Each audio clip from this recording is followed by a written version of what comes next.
देखते हैं आज की क्लास न्यू एक्सीलेंट एकेडमी में यूट्यूब चैनल में आपका सभी का स्वागत है। और आज हम लोग देखने जा रहे हैं प्रौद्योगिकी और वैज्ञानिक सिद्धांत यानी टेक्नोलॉजी और साइंटिफिक प्रिंसिपल्स। ठीक है मित्रों, तो इनका उपयोग किस प्रौद्योगिकी का, किस टेक्नोलॉजी का, कहाँ पर, किस साइंटिफिक प्रयोग क्या है, ठीक है, ये हम लोग देखने जा रहे हैं वैज्ञानिक सिद्धांत में। जिस प्रकार से जैसे यहाँ देखते हैं हम लोग स्टीम इंजन यानी भाप का इंजन, ठीक है, ये किस पे कार्य करता है, वैज्ञानिक सिद्धांत पे। ठीक है, तो इसका काम क्या है, लॉस ऑफ थर्मोडायनामिक यानी कि ऊष्मागतिकी के नियम में। भाप का इंजन का क्या कार्य है, ऊष्मागतिकी के नियम। ठीक, नाभिकीय रिएक्टर, इसका कार्य क्या है, नियंत्रित नाभिकीय विखंडन। ठीक है, वैज्ञानिक सिद्धांत में कार्य करता है। रेडियो तथा टेलीविज़न, इसका कार्य विद्युत चुंबकीय तरंगों का उत्पादन, संचरण, संसूचन यानी radio and television generation of, ये हम लोग देते हैं generation, preparation and detection of electromagnetic waves. ठीक है, यहाँ तक मित्रों समझ में आया। ओके, आगे चलते हैं हम लोग। यहाँ देखते हैं कंप्यूटर का कार्य क्या है, अंकीय तर्क। ठीक है, अंकीय तर्क, डिजिटल लॉजिक। ठीक है, अति उच्च चुंबकीय क्षेत्रों का उत्पादन, अधिचालकता। और यहाँ हम लोग देखते हैं लेजर स्वतः, इसका कार्य क्या है, उत्सर्जन के माध्यम से शुरू होता है, ये फिर निरंतर संचालन के दौरान प्रेरित उत्सर्जन द्वारा काम करता है। ठीक है मित्रों, लेज़र में हम लोग देखते हैं लेज़र लाइट का प्रयोग। रॉकेट, ठीक है, रॉकेट प्रोपल्शन। अभी हम लोग देखते हैं रॉकेट का प्रयोग क्या है। रॉकेट नोदन न्यूटन की संवेग के संरक्षण नियम पर आधारित है। ठीक है, न्यूटन्स लॉज ऑफ मोशन। ठीक है, और ये हम लोग देखते हैं विद्युत जनित्र, इलेक्ट्रिक जनरेटर, फैराडे के विद्युत चुम्बकीय प्रेरण के सिद्धांत पर काम करता है। ठीक है, विद्युत जनरेटर का कार्य क्या है, फैराडे के विद्युत चुम्बकीय प्रेरण पर सिद्धांत पर काम करता है। ठीक है मित्रों, तो आज जो हम लोग साइंस की क्लास हम लोग पढ़ रहे हैं, ये भौतिक विज्ञान की क्लास है जो रेगुलर चल रही है। और आप सभी लोग आगामी परीक्षा में इसका बहुत ही उपयोग आने वाला है। जिस प्रकार से जैसे एनटीपीसी हुआ है, ग्रुप डी हुआ है, साइंस, फिजिक्स और बायो से बहुत ही सारे क्वेश्चन पूछे जाते हैं।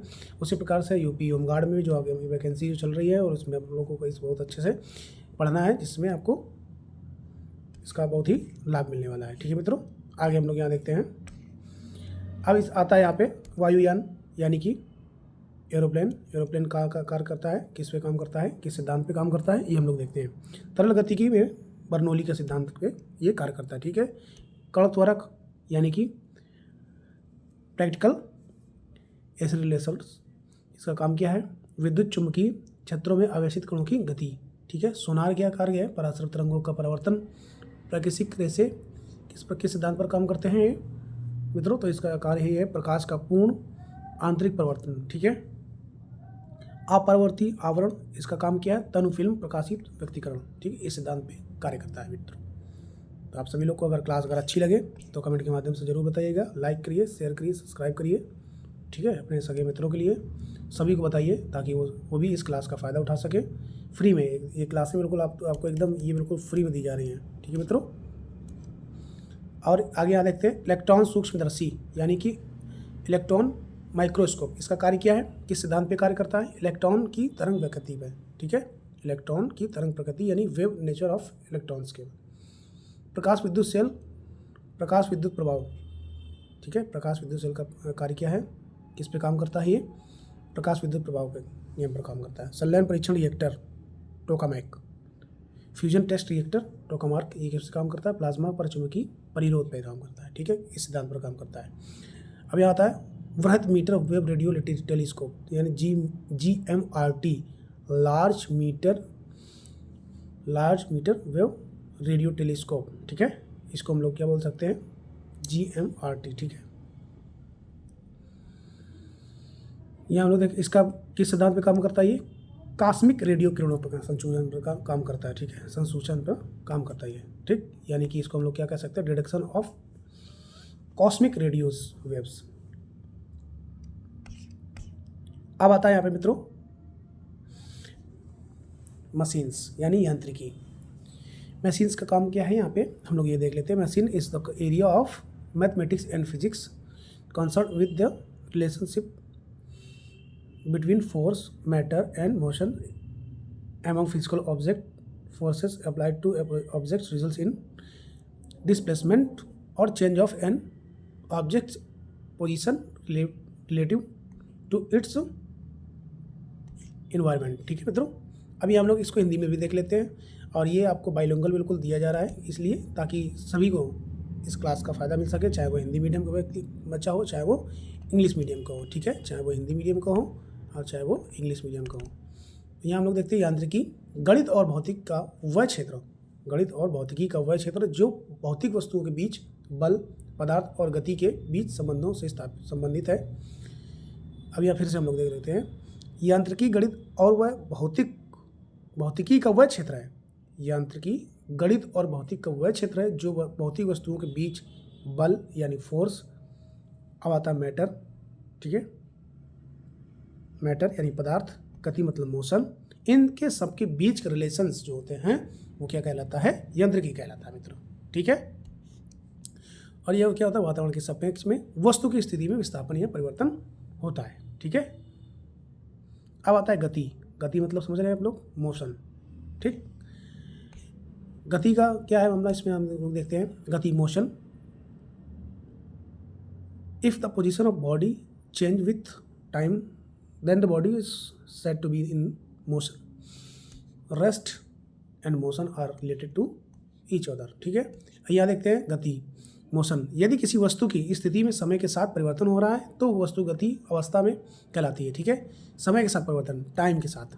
ठीक है, टाइम के साथ परिवर्तन हो रहा है तो वह क्या कहलाती है, मोशन यानी गति कहलाती है। जैसे मान लीजिए कोई वस्तु चल रही है, रुक रही है, चल रही है, आगे बढ़ रही है, ये समय के अनुसार उसका दिशा या बदलता जा रहा है। ठीक है, तो क्या कहते हैं, उसको गति कहते हैं। विराम तथा गति एक दूसरे से संबंधित है। विराम तथा गति जैसे एक दूसरे से संबंधित, जैसे विराम मतलब स्टॉप।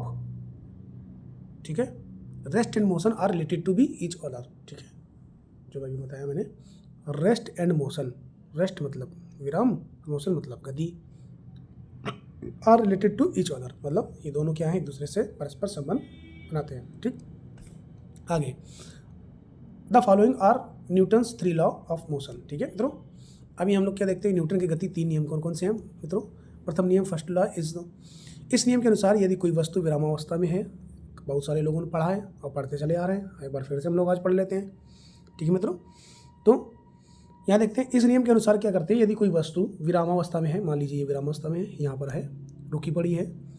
ठीक, तो वह विरामावस्था में ही रहेगी, यानी कि डायरेक्शन अनलेस, यानी कि वो अगर रेस्ट की पोजीशन में है तो वो रेस्ट ही रहेगी जब तक कि उसमें कोई बाहरी बल यानी कि वह बल ना लगाया जाए। ठीक है मित्रों, उस पर कोई वह बल ना लगाया जाए तब तक वह गति की अवस्था में, हाँ यहाँ कह रहे हैं अवस्था में ही रहेगी। यदि कोई वस्तु गति की अवस्था में हो तो, यानी कि कोई वस्तु अगर विरामावस्था में है तो वह विरामावस्था में ही रहेगी, अगर वह यदि कोई वस्तु गति अवस्था में है तो वह गति अवस्था में रहेगी जब तक कि उसमें कोई वह बल ना लगाया जाए। न्यूटन की गति के प्रथम नियम का जड़त्व का नियम यानी गैलीलियो का नियम कहलाता है। जैसे यहाँ पे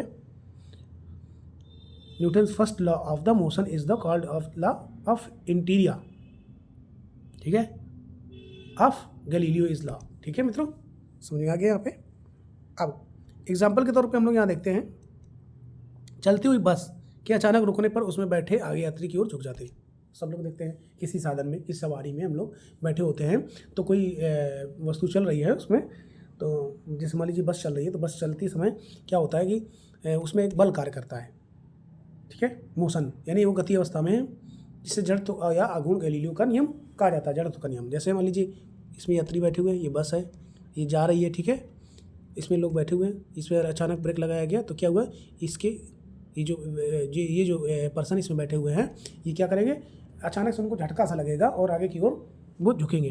क्यों, क्योंकि उसमें उनके साथ वो बैठे तो हैं लेकिन उनका जो शरीर है वो बस के साथ गतिमान अवस्था में है। ठीक है, यानी वो मोशन की स्थिति में है। ठीक है, आगे रुकी हुई गाड़ी के अचानक चल पड़ने पर उससे बैठे यात्री पीछे की ओर झुक जाते हैं। क्यों, अब यहाँ देखिए, अब कोई चीज़ है, मान लीजिए बाइक है या 4 व्हीलर है, उसमें बैठे हैं, खड़ी है गाड़ी, अचानक वो चल दे तो आप पीछे की तरफ झटका लगाएंगे। क्यों, क्योंकि वो विरामावस्था में थी, यानी रेस्ट में थी और वो क्या हो गई, मोशन की स्थिति में आ गई। ठीक है, यहाँ की मोशन की अवस्था में थी, मोशन की अवस्था में थी तो किसमें आ गई, रेस्ट में हुई, तब कार्य किया। यहाँ रेस्ट में थी यानी कि रुकी हुई थी, विरामावस्था में थी, अब ये मोशन की अवस्था में आई, तब इसमें बल कार्य किया। ठीक है मित्रों, ये दोनों नियम। तो ये कौन सा नियम कहलाता है? न्यूटन का प्रथम नियम कहलाता है। यहाँ पे न्यूटन का प्रथम नियम कार्य करता है, इसे गैलीलियो का नियम या जड़त्व का नियम कहा जाता है। ओके मित्रों, ठीक है। आगे क्लास अगर अच्छी लगे लाइक करिएगा जरूर मित्रों, और भी बताइएगा जो भी दिक्कत परेशानियाँ हो आपकी, सब कुछ एक तरफ से एकदम जीरो से आपको हीरो बनाने का मौका मित्रों आपको दिया जा रहा है, एकदम फ्री में बिल्कुल क्लास दी जा रही है बिल्कुल। ठीक है मित्रों, आगे हम लोग देखते हैं। ये न्यू एक्सीलेंट एकेडमी, आप लोग चैनल को सब्सक्राइब करिए, अपने सगे संबंधियों को भी बताइए ताकि उनको भी इस क्लास का अवसर प्राप्त हो और वो लोग अच्छे से पढ़ सकें। द्वितीय नियम यहाँ हम लोग देखते हैं। सेकेंड लॉ, वस्तु के संवेग में परिवर्तन की दर उस पर आरोपित बल के अनुक्रमानुपाती होती है तथा संवेग परिवर्तन आरोपित बल की दिशा में ही होता है। जैसे फिर से हम लोग देखते हैं, वस्तु के संवेग में परिवर्तन की दर उस पर आरोपित बल के अनुक्रमानुपाती होती है। अनुक्रमानुपाती जानते हैं? अनुक्रम तथा संवेग परिवर्तन के आरोपित बल की दिशा में ही कार्य करती है। जैसे क्रिकेट खिलाड़ी गेंद को कैच करते समय अपने हाथों को थोड़ा पीछे करता है, यानी कि आप लोगों ने देखे होंगे जब भी कोई क्रिकेटर जो होता है वो जब कैच ले रहा होता है तो अपने हाथों को क्या करता है? पीछे करता है, ये बॉल को लेने के लिए, ताकि वो उसको क्या कर सके, उसमें जो आरोपित बल है वो संवेग परिवर्तन का दर को आरोपित बल के अनुक्रमानुपाती कर सके। ठीक है। जैसे यहाँ तृतीय नियम में क्या करता है? प्रत्येक क्रिया के लिए समान और विपरीत प्रतिक्रिया होती है। पहली वस्तु पर बल का आकार दूसरी वस्तु पर बल के आकार के बराबर होता है। न्यूटन की गति के तीसरे नियम को क्रिया प्रतिक्रिया बल नियम के रूप में देखा जाता है। क्रिया के प्रति प्रतिक्रिया बल, यहाँ देखते हैं हम लोग, प्रत्येक क्रिया के लिए समान और विपरीत प्रतिक्रिया होती है। जैसे किसी वस्तु पर बल का आकार दूसरी वस्तु पर बल के आकार के बराबर होता है, यानी कि जैसे मान लीजिए दो बराबर ये हैं, मोटू और पतलू, ठीक है, ये दोनों आपस में लड़ रहे हैं और दोनों की ताकत, एक तो देखने में तो लग रहा है कि हाँ ये पतला है, लेकिन नहीं, ये क्या है, कह रहा है हम पतले जरूर हैं। वैसे एक कहावत नहीं कि सत सैया के दोहरे जो नाविक के तीर और देखन में छोटे लगे घाव करे गंभीर, तो ये कह रहा है नहीं हम मजबूत हैं। तो ये दोनों क्या हैं, दोनों की क्षमता जो है, ताकत दोनों की बराबर है। तो वो क्या करेंगे, क्रिया के प्रति प्रतिक्रिया बल, यानी कि जितना ये इसको घूंसा मारेगा उतना ये भी घूंसा मारेगा। समझ आया मित्रों? यानी कि क्रिया के प्रति प्रतिक्रिया बल, यानी कि दोनों का फोर्स अप, जो जितना बल ये इधर से लगा रहा है उतना बल इधर से लगा रहा है। ठीक है, आगे हम लोग चलते हैं मित्रों। समझ में ना आए तो क्लास एकदम बिल्कुल बताइएगा। ठीक है मित्रों। अब यहाँ बंदूक की गोली, हम इसका एग्जाम्पल बता रहे हैं आपको। ठीक है, बंदूक से निकली गोली चलाने पर बंदूकधारी को पीछे की ओर झटका लगता है, यानी कि जैसे ही गोली जो है बंदूक से बाहर निकलती है, उस जितने स्पीड में वो निकलती है उतने ही स्पीड से वो क्या करता है, पीछे को झटका बंदूक मारती है। ठीक है। दूसरा ऑप्शन, कुएं से पानी खींचते समय कुछ रस्सी टूट जाती है और आदमी कुएं के पीछे गिर जाता है, यानी जितने ही स्पीड में वो बाल्टी खींच रहा होता है उतने ही स्पीड में जब रस्सी टूट जाती है, जितनी स्पीड में बाल्टी जा रही होती है उतनी स्पीड में व्यक्ति भी गिरता है। ठीक है, यानी कि क्रिया के प्रति प्रतिक्रिया बल दोनों तरफ से यूज होता है। ठीक है। अब आता दूरी, किसी गतिमान कण द्वारा किसी निश्चित समयांतराल में तय की गई वास्तविक पथ की लंबाई की दूरी कहते हैं। यानी कि ये एक है पॉइंट, और यहाँ पे गतिमान कण द्वारा, ये यहाँ से गतिमान हुआ, एक निश्चित समय अंतराल में तय किए गए वास्तविक पथ को क्या कहा जाता है मित्रों? दूरी कहा जाता है। एक बिंदु से, हम अपनी भाषा में कहना चाहेंगे कि एक बिंदु से दूसरे बिंदु तक, यानी कि अगर कह दिया जाए कि गांव के पश्चिम दिशा के लास्ट से और पूरब दिशा के लास्ट तक, ठीक, चली गई दूरी, ठीक है, निश्चित समय अंतराल में किए गए वास्तविक पथ की लंबाई, ठीक, अब दूरी है तो लंबाई इंटू चौड़ाई होगी। ठीक, लंबाई जो दूरी ये चली गई है यही क्या कहलाएगी मित्रों? दूरी कहलाएगी। ठीक है मित्रों। हाँ, इसका एसआई मात्रक क्या होता है? एसआई मात्रक क्या होता है? यह एक दूरी कैसी है? अदिश राशि है। अदिश राशि कैसी होती है? जैसे जिसमें दिशा का ज्ञान ना हो, ठीक है, जिसमें दिशा का ज्ञान ना हो वो अदिश राशियाँ है, और जिसमें दिशा का ज्ञान हो वो सदिश राशियाँ है। ठीक है मित्रों। एसआई मात्रक इसका क्या है? मीटर। दूरी किस में मापते हैं मित्रों? मीटर में। तो यहाँ आपको बिल्कुल भी किसी प्रकार की टेंशन लेने की जरूरत नहीं है। अभी भी आपके पास में जीरो से हीरो बनने का मौका है भैया। तो आप लोग आज ही ज्वाइन कर लीजिए new excellent academy channel YouTube, ठीक है। और जो भी मित्रों आपके हैं पढ़ने वाले भाई लोग हैं, बहन लोग हैं, उनको सबको अपने सगे संबंधियों सबको सब्सक्राइब करवा दो भैया, आज करवा दो, नहीं तो बाद में कुछ ना वही कहते हैं ना पछताए का होते जब चिड़ियाँ चुग गई खेत। तो आगे चलते हैं हम लोग मित्रों। अब यहाँ आते विस्थापन, डिस्प्लेसमेंट, ठीक है। किसी वस्तु की गति की प्रारंभिक एवं अंतिम स्थितियों के बीच की न्यूनतम दूरी को उस वस्तु का विस्थापन कहते हैं, ठीक है। किसी वस्तु की गति की प्रारंभिक एवं अंतिम स्थितियों के बीच की न्यूनतम दूरी को उस वस्तु का विस्थापन कहते हैं। जैसे ये दूरी, ठीक, यहाँ से चले और यहाँ तक आ गए, यानी एक ए पॉइंट है और एक बी पॉइंट है, यहाँ से चले तो यहाँ इन दोनों के जो बीच की दूरी है इसी को क्या कहते हैं, विस्थापन यानी डिस्प्लेसमेंट कहते हैं, ठीक है मित्रों। हाँ, अब यहाँ देखिए, अब ये देखिए बिल्कुल ध्यान सुनना इस बात में। किसी वस्तु की गति की प्रारंभिक एवं अंतिम स्थितियों के बीच की न्यूनतम दूरी को उस वस्तु के विस्थापन कहते हैं। यह कण की गति के प्रारंभिक एवं अंतिम स्थिति के स्थित सदिशों के परिवर्तन के बराबर होता है, यानी कि यह एक दिशा से दूसरे दिशा में ये निश्चित है। वही अहमद कह रहा है कि निश्चित दूरी, उसको पता है कि हाँ पूरब से पश्चिम की ओर जाना, तो यहाँ इसमें क्या होता है, इसमें साथ में दिशा भी है, तो इसके साथ में क्या, विस्थापन के साथ में दिशा का भी ज्ञान हो रहा है, इसलिए इसको क्या मित्रों कहेंगे, यह एक सदिश राशि है मित्रों। क्या है, सदिश राशि है, ठीक है। विस्थापन क्या है, सदिश राशि है। विस्थापन एक सदिश राशि है, इसका मात्रक क्या होता है, मीटर। अब मीटर से क्यों नापेंगे, क्योंकि दूरी तो चली जा रही है यहाँ पे, लेकिन क्या है, पॉइंट डिफाइन कर दिया गया है कि ए पॉइंट से लेकर के बी तक चलना है, यानी पूरब से लेकर पश्चिम तक चलना है, तो इसमें दिशा का ज्ञान है, इसलिए क्या कहा जा रहा है मित्रों, इसलिए क्या है, ये सदिश राशि है, ठीक है। आगे, विस्थापन का परिमाण गतिमान वस्तु द्वारा चली गई पथ लंबाई के बराबर भी हो सकता है और नहीं भी। अब नोट करने वाली बात है, ठीक है, इसको बोलते हैं अपवाद। विस्थापन का परिमाण गतिमान वस्तु द्वारा चली गई, यानी गतिमान वस्तु द्वारा चली गई पथ की लंबाई, ठीक, के बराबर भी हो सकता है, के बराबर भी हो सकता है और नहीं भी। बिल्कुल सही है।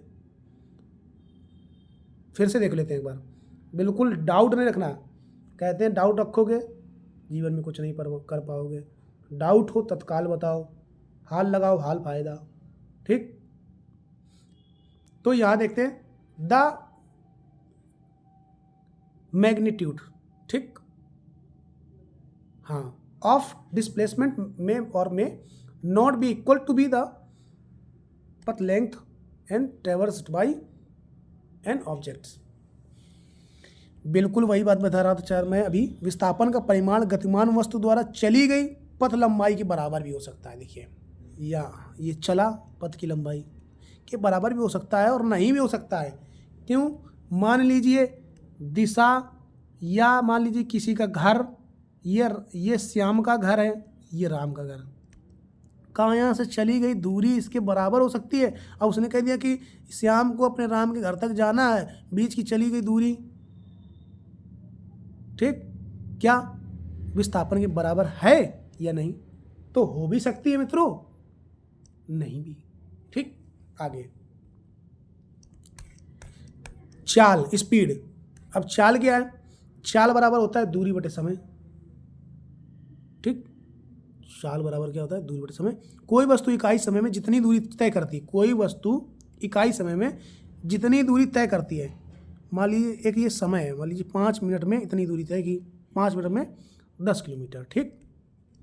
तो उसे उसकी चाल कहते हैं। ये चाल एक अदिश राशि है, इसमें कोई निश्चित नहीं होता किस दिशा में जाएगी। अब हम चल दिए, घर से निकले, चल दिए, अब पूरब जाएंगे, पश्चिम जाएंगे, कि कहाँ जाएंगे कहाँ नहीं जाएंगे, कोई वो नहीं है। चाल चल रहा है। चाल मतलब हम लोग तो एक दौड़ भी रहे हैं, मान लीजिए खड़े होकर के दौड़ रहे हैं, तो वो भी तो चाल ही तो है, ठीक है। चाल एक अदिश राशि है जिसका SI मात्रक क्या होता है? मीटर प्रति सेकेंड। मीटर प्रति सेकेंड होता है इसका क्या मित्रों? SI मात्रक। आगे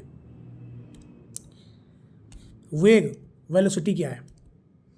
कोई वस्तु इकाई समय में किसी निश्चित दिशा में जितनी दूरी तय करती है, यानी जितनी विस्थापित होती है, उसे उस वस्तु का वेग कहते हैं, ये एक सदिश राशि है, इसका SI मात्रक मीटर प्रति सेकंड होता है।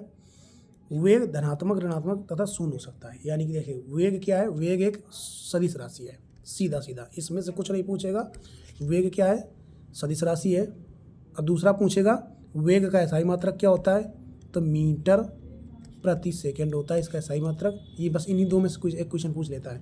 वेग कैसा है, सदिश राशि है, इसका मात्रक क्या है, मीटर प्रति सेकंड। आगे अब यहाँ आता है त्वरण। त्वरण एसिलेशन किसी वस्तु के वेग परिवर्तन की दर तथा उसका त्वरण कहलाता है। ठीक है, वेग परिवर्तन की दर क्या कहलाता है, त्वरण कहलाता है। यह एक सदिश राशि है, इसकी दिशा वेग परिवर्तन की दिशा में होती है। इसका मात्रक मीटर प्रति सेकंड, इसका मात्रक क्या होता है, मीटर प्रति सेकंड स्क्वायर है, ये ध्यान रखना। उसका मीटर प्रति सेकंड है, इसका मीटर प्रति सेकंड स्क्वायर त्वरण का। ठीक, वेग परिवर्तन की दर क्या कहलाती है, उसका त्वरण कहलाती है। ठीक है, घर्षण मोशन फ्रैक्शन क्या है, वह बल जो वस्तुओं के संपर्क में पर तल पर कार्य करता है तथा सापेक्ष गति का विरोध करता है, वह घर्षण बल के रूप में जाना जाता है। ठीक है, घर्षण के प्रकार क्या है, घर्षण 4 प्रकार के होते हैं। नंबर 1 स्थैतिक घर्षण, लोटनिक घर्षण, सर्पी घर्षण और द्रव घर्षण। इनको इंग्लिश में देख लेते हैं। Type of fraction, there are 4 types of fraction. Number 1 static fraction, rolling fraction और स्लाइडिंग फ्रैक्शन और फ्लूइड फ्रैक्शन। ठीक है, अब लोटनिक घर्षण यानी कि रोलिंग फ्रैक्शन का कार्य क्या होता है, रोलिंग फ्रैक्शन बल का मान सबसे कम होता है। ठीक है, कितना होता है, सबसे कम होता है, लेस देन स्लाइडिंग, यानी कि स्थैतिक घर्षण के मान से सर्वाधिक होता है, उससे कम किसका होता है, लोटनिक घर्षण का। बॉल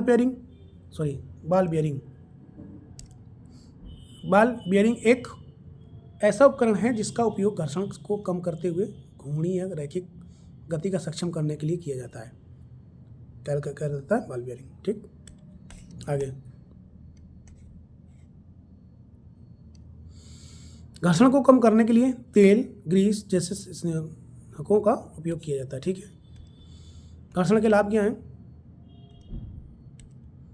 घर्षण हमें सतह पर चलने में मदद करता है। हम चिकनी या फिसलन वाली सतह पर नहीं चल सकते क्योंकि वहाँ घर्षण नहीं होता है। कार चलाने के लिए घर्षण आवश्यक, किसी वाहनों के टायरों और सड़कों के बीच घर्षण बल वाहन को रोकने में मदद करता है। जैसे कोई मान लीजिए कोई वाहन चल रहा है, ये टायर है, ठीक, तो इस पर जो कार्य करेगा, ये मान लीजिए कोई स्कूटर लेके जा रहा है, ठीक, तो ये क्या है, ये जो टायर है, टायर में जब ब्रेक लगाते हैं हम लोग तो ये घर्षण बल इसमें कार्य करता है। घर्षण बल किसके होता है, रोड और टायर के बीच जो बल कार्य करता है उसको क्या कहते हैं, घर्षण बल कहते हैं। ठीक है, फ्रैक्शन बल। स्केटिंग के लिए घर्षण आवश्यक है। ठीक है, स्केटिंग के लिए क्या होता है, घर्षण आवश्यक होता है। चाक और ब्लैक बोर्ड के बीच में घर्षण हमें देखने को मिलता है। चाक, मान लीजिए ये कोई चीज़ हम लोग लिख रहे हैं बोर्ड पर, ठीक है, तो ये जो काम करेगा, ये बल कोई भी कार्य कर रहा है, इन दोनों के बीच में, दोनों के मध्य, चाक और बोर्ड के मध्य, वो बल क्या करता है, घर्षण बल कहलाता है। गर्मी उत्पन्न करने के लिए दोनों हाथों को रगड़ने के लिए घर्षण काम करता है। एग्जाम्पल बता रहा हूँ, ये सबके एग्जाम्पल हैं। ठीक है, फ्रैक्शन के।